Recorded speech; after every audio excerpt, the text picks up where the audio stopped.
Hoy, cuando estamos conmemorando el bicentenario, honrando la memoria de hombres y mujeres de nuestro archipiélago que dieron su vida por la defensa de sus territorios, no solo se conmemora la ruptura de un pasado colonial, sino que también debemos reflexionar sobre los logros, desafíos y esperanzas de estos 200 años en que se debe poner en la balanza el desarrollo económico, social, cultural y político que atañe a nuestras generaciones. A continuación, dejo con ustedes al historiador e investigador de la Unidad de Gestión Cultural de la Ilustre Municipalidad de Dalcahue, don Nelson Bahamonde Barría.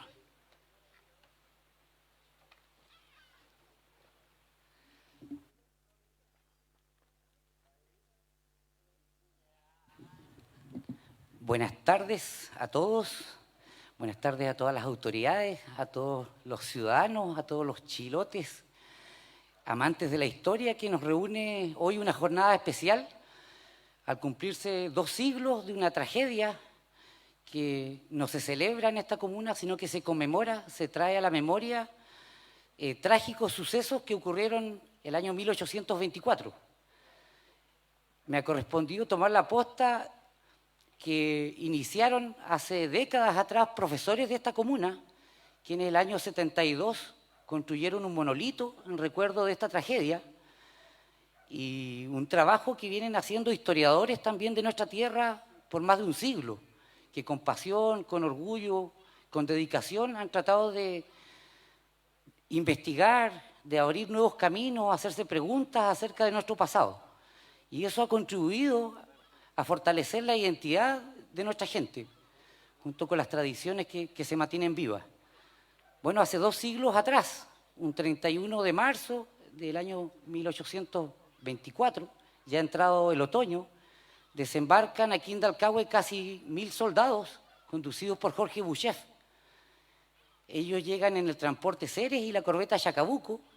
Habían zarpado el día 29 de marzo desde Chacao, donde estaba todo el resto de la flota chilena, de una enorme expedición que se armó durante el gobierno de Freire, ya a fines de 1823. Prácticamente todo el territorio chileno, hasta Osorno, estaba en manos del bando patriota, quienes habían declarado la independencia el 12 de febrero recién de 1818.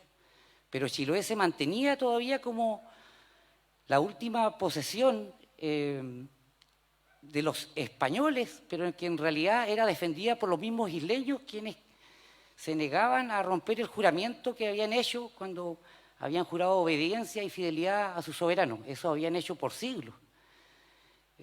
Chiloé había sido la posesión más austral de la corona española, un territorio ultramarino que estuvo siempre en los planes de potencias enemigas de España, y por lo mismo se habían preocupado de su defensa. Y no solamente eso, casi toda la población masculina era miliciana. Por eso en 1813 fue la base del ejército real o realista, que pasó al continente, que engrosada por artilleros valdivianos, se sumó a gente de Concepción, Valdivia, e inicia la reconquista de Chile.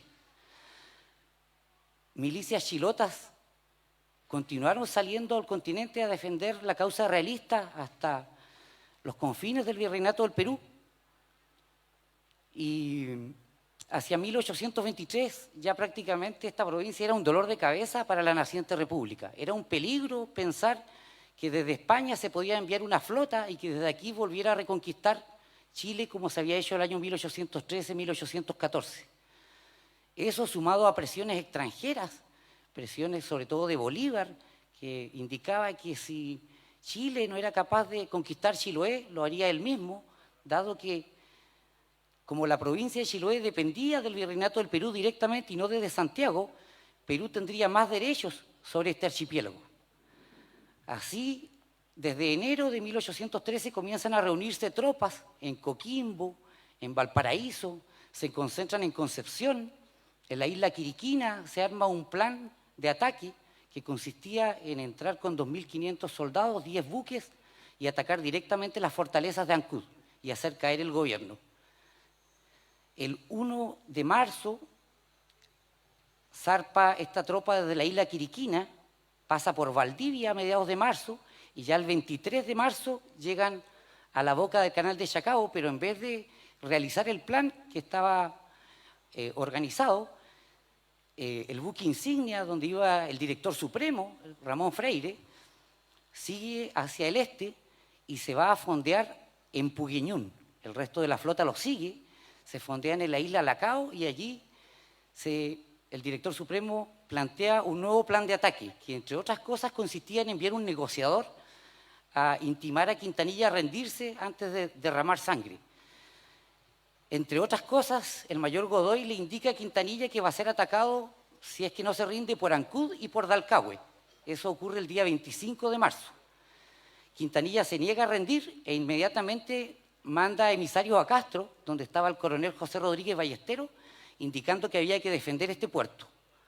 El día 29 ya se habían tomado las fortalezas de Chacao, del otro lado del Coronel había zarpado otra columna a expulsar a los realistas de Carelmapu, de Maullín, y finalmente el grueso de la tropa de Freire iba a atacar a Ancud desde Chacao y una columna iba a atacar a Ancud desde el sur. Iba a cortar las comunicaciones entre los realistas de Castro y Ancud. Desembarcan un 31 de marzo, aquí en la angostura del canal, donde cruzan las barcazas. Los realistas atraviesan 4 cañoneras que luego se enfrentan a chalupas con fusileros del ejército chileno. Aquí en la costa se apostan 300 milicianos bajo las órdenes de José Hurtado, quienes no pueden impedir el desembarco. Mueren 22 personas en aquella jornada. Sin embargo, las tropas realistas suben, hacen como que se van hacia Castro y suben por un camino que hoy día se conoce como el camino histórico y llegan a Mocupulli, donde se juntan con el resto de los milicianos, chilotes, una compañía de granaderos reforzada que vino de Ancud, una compañía de cazadores y 100 huilliches de Cucao que se habían ofrecido para cargar municiones. Estaban tan faltos de armamento que a los huilliches de Cucao solamente se les pudo proporcionar un madero de luma con el cual tenían que entrar en acción una vez viendo herido al enemigo.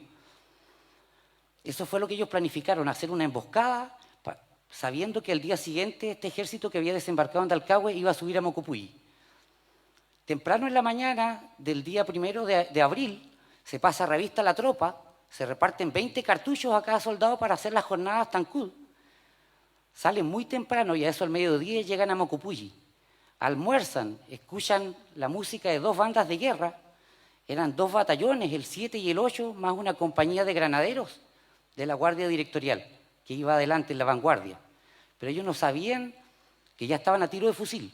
Dicen que caminaron 200 pasos, la vanguardia caminó 200 pasos cuando se encontró a menos de 15 metros de los milicianos chilotes apuntando de rodillas. Y a la orden de fuego abrió fuego la única pieza de artillería que hubo ahí en el campo de batalla de Mocupulli, de metralla menuda, que dice que clareó las filas del enemigo. El enemigo eran las tropas patriotas de Chile. Y no solo eso, se vieron envueltos rápido en el pesado fuego de mosquetería y durante 1 hora y media dice que se disparó de forma impresionante para lo que era la época, al punto que ambos bandos prácticamente gastaron toda su munición. Entre avances y retrocesos, finalmente el bando chileno se repliega. Las fuerzas realistas interpretan que se están retirando hacia Dalcahue y sueltan a la caballería de Quinchao, quienes galopan por la ciénaga de Mocupulli. Ellos son frenados a punta de balazos y desde allí en adelante, en columna cerrada y casi sin disparar, solamente a punta de bayonetas, esta compañía de 200 granaderos más los 400 del número 8, conducido por Jorge Boucher, se lanzan a conquistar las posiciones realistas. A eso de las 5 de la tarde culmina el combate, cuando los realistas abandonan sus posiciones. Sin embargo, las pérdidas habían sido enormes. De los 600 chilenos que habían entrado en combate, quedaban 280 en pie. Los chilotes habían perdido entre 120 y 200 hombres. Quedó regado el suelo con sangre la ciénaga de Mocupulli aquella jornada. Dada esa situación, dada la cantidad de muertos y heridos, dado que se había agotado la munición, con los caballos que habían quedado allí en la pampa, comenzaron a cargar a los heridos, comenzaron a recoger el armamento que servía y a destruir lo que iban a dejar abandonado, y deciden retornar a Dalcahue. Sin embargo, esa noche no alcanzan a llegar. Estaban cansados, venían heridos, acampan en el camino el ejército chileno. Dice que era indecible lo que sufrieron aquella noche los chilenos, quienes al otro día llegan a Dalcahue, cruzan al frente, informan a Freire de lo que había ocurrido, piden refuerzos, se enteran de que Freire no había ejecutado el plan de ataque a Ancud y deciden volver a juntarse con el resto de la columna chilena en Chacao.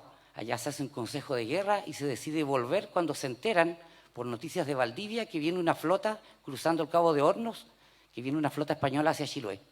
Eso era verdad, llegaron 2 buques 2 semanas después.